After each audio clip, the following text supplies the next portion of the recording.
भूर्भुवः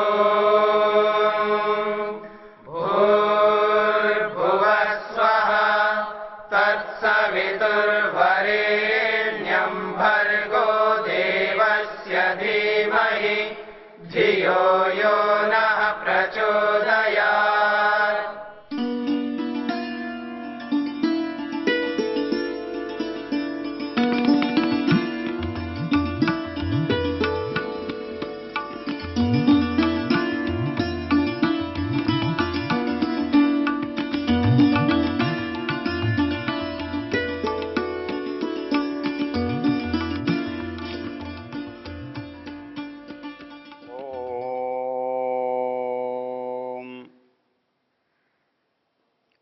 मनुष्य को अपने जीवन में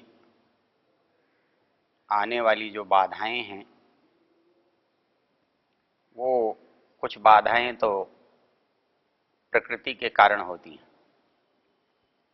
वहीं कुछ बाधाएं हमारे साथ रहने वाले लोगों के कारण होती हैं। वो हमारे परिवार के लोग हो सकते हैं, परिवेश के हो सकते हैं और समाज के दूसरे लोग हो सकते हैं। उनमें कभी हम कारण होते हैं और कभी वो लोग कारण होते हैं, वो सामान्य व्यक्ति हमारे साथ जुड़े हैं वो कारण होते हैं।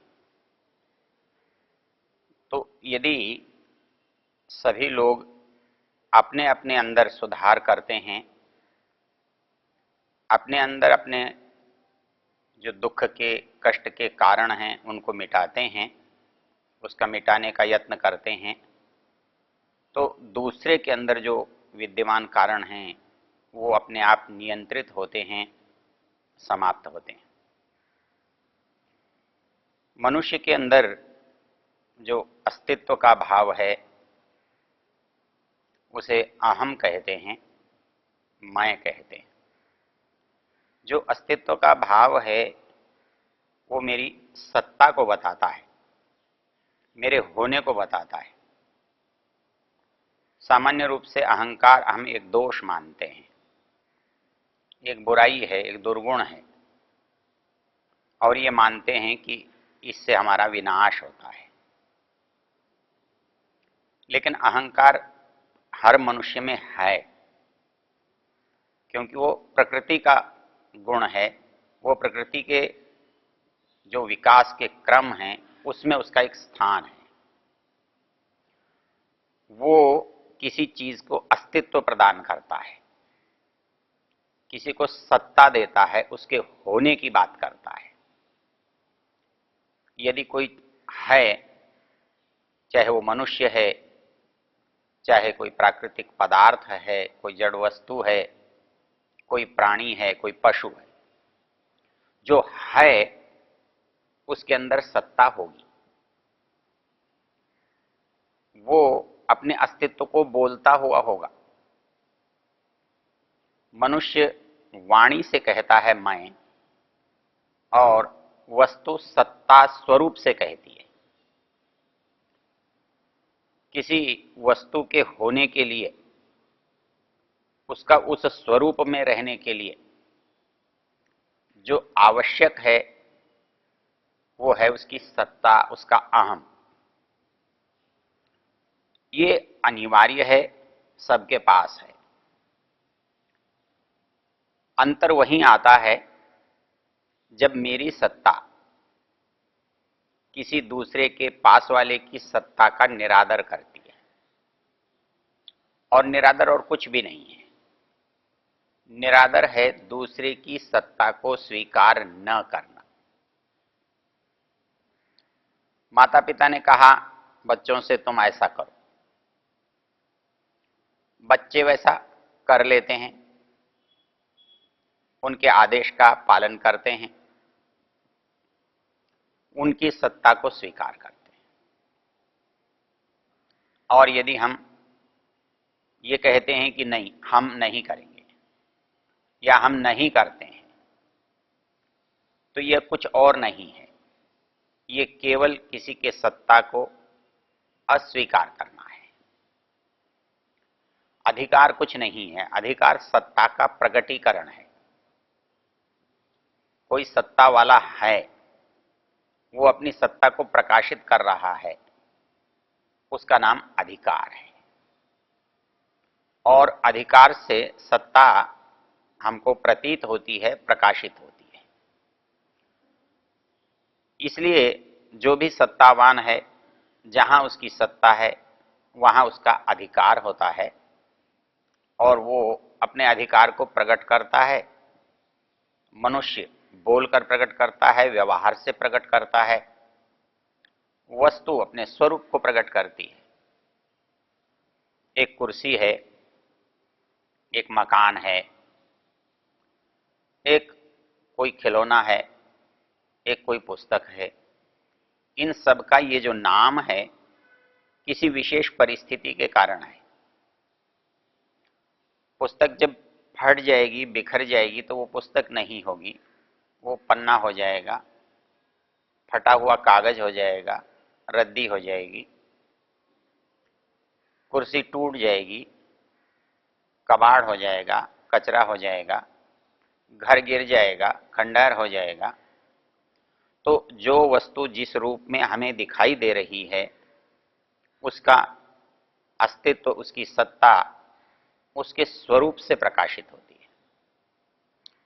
सामान्य रूप से मनुष्य का अस्तित्व भी उसके स्वरूप से प्रकाशित होता है, किंतु इसको प्रकाशित करने के लिए और भी साधन मिले हुए हैं। ये अपने व्यवहार से अपने अस्तित्व को प्रकाशित करता है, ये अपनी वाणी से अपने अस्तित्व को प्रकाशित करता है, अपनी क्रियाओं से ये अपने अस्तित्व को प्रकाशित करता है। तो जो व्यक्ति अपने अस्तित्व को अपने व्यवहार से, वाणी से प्रकाशित करता है, वही दूसरे को उस वाणी से, उस व्यवहार से अस्वीकार भी कर सकता है, इनकार भी कर सकता है, दूसरे के अस्तित्व को मानने से निषेध भी कर सकता है। तो ये दोनों के बीच में जो संतुलन है, इसको हमारे ऋषियों ने शिष्टाचार का रूप दिया है। शिष्टाचार कुछ भी नहीं है। शिष्टाचार केवल दूसरे के अस्तित्व को स्वीकार करना है, दूसरे के अस्तित्व को इनकार नहीं करना है। आप नाराज होते हैं, आप सभा में गए हैं, आपको कुर्सी नहीं मिली, किसी ने आपको कहा नहीं, आप अपमानित अनुभव करते हैं, आपको लगता है यहां आपकी कोई पूछ ही नहीं है। आप ऐसी कुर्सी पर बैठे हैं, कोई आपको वहां से कहता है उठ जाइए, आप पीछे चले जाइए, आप सभा से बाहर चले जाइए, आप अपमानित अनुभव करते हैं, आप ऐसा लगता है कि आपके साथ कुछ गलत किया जा रहा है। भोजन की पंक्ति में बैठे हैं, किंतु किसी ने कहा कि यहां से उठिए, वहां बैठिए। आप संवेदनशील हैं तो हो सकता है आप वहां से चले जाएं। किसी को किसी स्थान पर बैठाना, उसको संस्कृत में पांगतम कहते हैं, पंक्ति वाला। अर्थात किसी को किसी की पंक्ति में बैठाना, उसका सम्मान देना है। कोई व्यक्ति मंच पर बैठा है, कोई व्यक्ति नीचे बैठा है, बैठने की जगह दोनों स्थानों पर है, लेकिन एक व्यक्ति समझता है उसे मंच पर बैठाया गया है, शायद वो विशेष है। एक व्यक्ति समझता है कि मुझे आसन नहीं दिया गया है, तो वो समझता है ये मेरा निरादर है। किंतु इसमें आसन की परिस्थिति कोई अर्थ नहीं रखती, बस आपकी जो अनुभूति है वो अर्थ रखती है। हमने एक नियम बना लिया है जिसे हम बड़ा समझते हैं, जिसे अच्छा समझते हैं, जिसे योग्य समझते हैं, जिसे अपने से उत्तम समझते हैं, उसे ये अनुभव कराते रहते हैं कि आप बड़े अच्छे हैं। और उस अनुभव कराने का नाम ही शिष्टाचार है, उस अनुभव कराने का नाम ही आदर है। आदर वस्तु से नहीं है। एक कुर्सी पड़ी है, हम आने वाले एक व्यक्ति को उस कुर्सी पर बैठाते हैं तो वो समझता है मेरा आदर है। और 150 कुर्सियां पड़ी हैं, सभी उस पर बैठ रहे हैं, तो किसका तो आदर है और किसका अनादर है? न किसी का आदर है न किसी का अनादर है। तो जब सामान्य में विशेष आप अनुभव करते हैं तो आपको लगता है आपका आदर हो रहा है। एक बार एक जमींदार साहब की इच्छा हुई, ये जो मेरा सचिव है, मैं कुर्सी पर बैठता हूं, ये नीचे बैठता है। उसने अपने सचिव से पूछा, यार मैं कुर्सी पर बैठता हूं तो दरी पर क्यों बैठता है? बोले महाराज आप बड़े हैं, आप कुर्सी पर बैठते हैं, इसलिए मैं नीचे बैठता हूं। वो कहने लगे यदि मैं दरी पर बैठ जाऊं तो? बोले महाराज मैं नीचे बैठ जाऊंगा, दरी से हटकर बैठ जाऊंगा, आप दरी पर बैठ जाइए। बोले मैं नीचे बैठ जाऊं तो? बोले मैं थोड़ा जमीन खोद के नीचे कर लूंगा अपने आसन को, वहां बैठ जाऊंगा। जमींदार साहब बोले यदि मैं वहीं बैठ जाऊं तो? वो कहने लगा फिर महाराज मेरे पास कोई उपाय नहीं है, आपको गड्ढे में डाल के ऊपर से मिट्टी डाल के चला जाऊंगा। मैं जहां तक मेरी सीमा है, मेरा सामर्थ्य है, वहां तक मैं आदर देने की इच्छा रखता हूं। तो ये जो आदर देने की इच्छा है, ये इच्छा मैं दूसरे के अस्तित्व को स्वीकार करने की बात करता हूं। घर में मैं माता पिता को आदर देता हूं, मैं अपने भाई बहनों को आदर देता हूं, समाज में मैं अपने गुरुजनों को आदर देता हूं। आप कहीं भी अनुभव कीजिए, उपस्थिति में और अनुपस्थिति में एक ऐसा व्यवहार आप करते हैं जो आपको प्रकाशित करता है, आपके व्यक्तित्व को प्रकाशित करता है। दूसरा वहां उपस्थित होता है, उसको भी अनुभव होता है। दूसरा वहां उपस्थित नहीं होता है लेकिन आपको अनुभव होता है। कक्षा में कुछ विद्यार्थी हैं, अध्यापक नहीं आया है। एक छात्र जो है अध्यापक की कुर्सी पर बैठता है, उसे कुछ विशेष नहीं लगता है। लेकिन एक छात्र कहता है नहीं, इस कुर्सी पर आपको नहीं बैठना, यह कुर्सी अध्यापक की है। उसके अंदर एक भाव है जिसको हम आदर का कहते हैं, ये आसन उसका है इसलिए मेरा नहीं है। ये वस्तु हमारे पास दो हैं तो निश्चित रूप से हम जिसका आदर करते हैं उसे अच्छी सी देते हैं। आसन भी दो, चाहे पुराने हों, मैले भी हों, फटे हुए भी हों, लेकिन मैं ये प्रयत्न करता हूं इनमें से जो अच्छा है उसे मैं बड़े को दूं, या जिसे मैं बड़ा मानता हूं उसे दूं। जो कम अच्छा है उसे मैं स्वीकार करूं। ये बात जीवन के हर क्षण में और हर स्थान पर आपको दिखाई देगी। तो जब हम सोच शुरू करते हैं, विचार करते हैं, तो हमारे अंदर एक संस्कार डाला जाता है कि हमें घर में, परिवार में, समाज में दूसरों का आदर करना आए। हम इसको शिष्टाचार कहते हैं। शिष्ट वो है जो ऐसा व्यवहार करे जिससे दूसरे को कष्ट ना हो। शिष्ट वो है जो ऐसा व्यवहार करे जिससे दूसरे को प्रसन्नता हो। तो जब हम दूसरे के लिए प्रसन्नता का कारण बनते हैं तब लोग हमें अच्छा कहते हैं, शिष्ट कहते हैं, सभ्य कहते हैं। सामान्य रूप से सभ्य शब्द जो है वो सभा से मिलकर बना है। घर में हम कैसे भी बैठते हैं, कैसे भी लेटते हैं, कुछ भी पहनते हैं, कभी भी बैठ उठते हैं, कभी भी जाते हैं। लेकिन जब हम समाज में रहते हैं, जब हम सभा में रहते हैं, जब समारोह में रहते हैं, तब हमारे रहने का एक विशेष प्रकार होता है और उसको आप ऐसे भी अनुभव कर सकते हैं कि अभी आप वैसे ही घूम रहे हैं,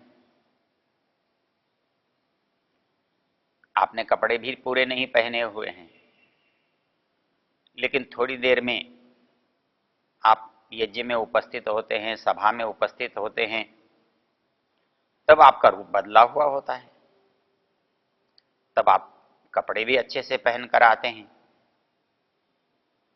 शरीर का संस्कार भी करके आते हैं और आप उस परिस्थिति से इस परिस्थिति में बदले हुए लगते हैं। तो हमारा जो शिष्टाचार है ये क्या करता है? ये हमारे अहंकार को नियंत्रित करता है। जो व्यक्ति अशिष्ट है, उद्दंड है, असभ्य है, वो क्या करता है? वो कुछ नहीं करता, केवल आपकी बात को इनकार करता है, आपकी उपस्थिति को परवाह नहीं करता, अस्वीकार करता है, आपको कुछ मानना नहीं चाहता, मैं आपको कुछ नहीं समझता। जब वो ये कहता है मैं आपको कुछ नहीं समझता, तब जो व्यवहार करता है उसे अशिष्टता कहते हैं, असभ्यता कहते हैं, कुसंस्कार कहते हैं। और जो व्यक्ति उपस्थिति को स्वीकार करता है, हम किसी प्राणी की उपस्थिति को भी स्वीकार करते हैं, किसी मनुष्य की उपस्थिति को स्वीकार करते हैं, किसी वस्तु की उपस्थिति को स्वीकार करते हैं, तो उसकी स्वीकृति में हमारा व्यवहार बदलता है। और ये बदलना हमारे सामान्य व्यवहार से भिन्न होता है। जो मनुष्य जिस स्वभाव से चलता है वो उसका स्व को प्रकाशित करने का व्यवहार होता है, अहम को प्रकट करने का व्यवहार होता है। किंतु जब हम अपने अहम को छोड़ करके बात करते हैं, तब हमारा व्यवहार दूसरे के अहम को स्वीकार करके काम करता है।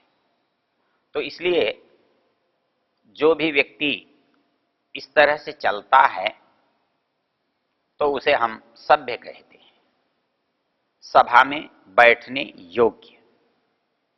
जो सभा में बैठने योग्य होता है उसको सभ्य कहा जाता है। सभा आज हो रही है ऐसा नहीं है।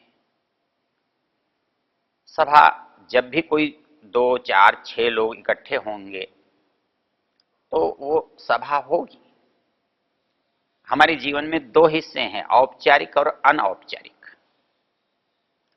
जो औपचारिक है वो हम दूसरों के साथ करते हैं, विशेष अवसरों पर करते हैं। हम उस समय अपने को नियंत्रित करने का यत्न करते हैं, हम दूसरे का अधिक से अधिक सम्मान करने का यत्न करते हैं।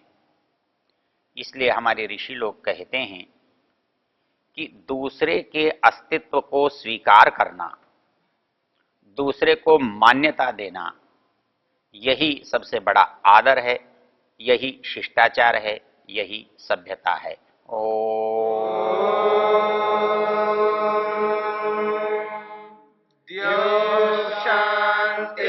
शांतिरंतरिक्षं शांतिर्पृथिवी शांतिरापः शांतिरोषधयः शांतिः वनस्पतयः शांतिर्विश्वे देवा शांतिर्ब्रह्म शांति सर्वं शांति शांतिरेव शांति शाम